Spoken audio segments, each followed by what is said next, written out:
Χρόνια πολλά σε όλους τους Έλληνες, σε όλες τις Ελληνίδες, τους μαχόμενους. Χρόνια πολλά σε ολόκληρο τον οικουμενικό ελληνισμό, σε οποιοδήποτε μέρος του πλανήτη και αν βρίσκεται.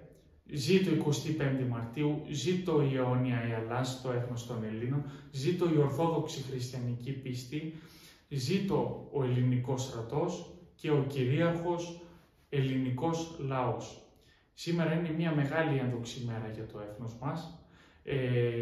Η 25η Μαρτίου σηματοδοτεί την έναρξη της Ελληνικής Επανάστασης, της Εθνικής Επανάστασης, που οι ήρωες της Επανάστασης έπιασαν τα όπλα για τον εθνοαπελευθερωτικό αγώνα, πρώτα υπερπίστεως και έπειτα περπατρίδος.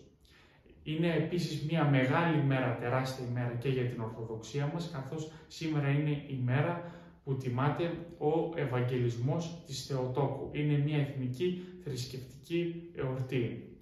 Όταν ρώτησαν τον Θεόδωρο Κολοκοτρώνη αν είναι με το φιλοαγγλικό κόμμα, με το φιλογαλλικό ή με το φιλορωσικό, αποκρίθηκε ότι είμαι θεόφιλος, διότι μόνο ο Θεός αγαπάει την Ελλάδα.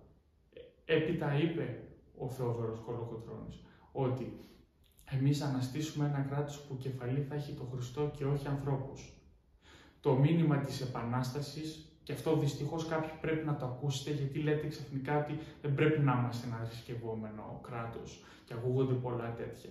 Οι ήρωες του 21 ανέστησαν ένα κράτος με κεφαλή το Χριστό, διότι η ελληνική ιδεολογία είναι μόνο υπερπίστεως και πατρίδος και όχι αυτές οι ιδεολογίες που μας πλάσαραν έπειτα και τις έφεραν στον ελληνικό χώρο επί Γαλλικής Επανάστασης και έπειτα. Αυτά ήθελα να πω, φίλοι μου. Να είστε καλά, ζήτω η αιώνια Ελλάς.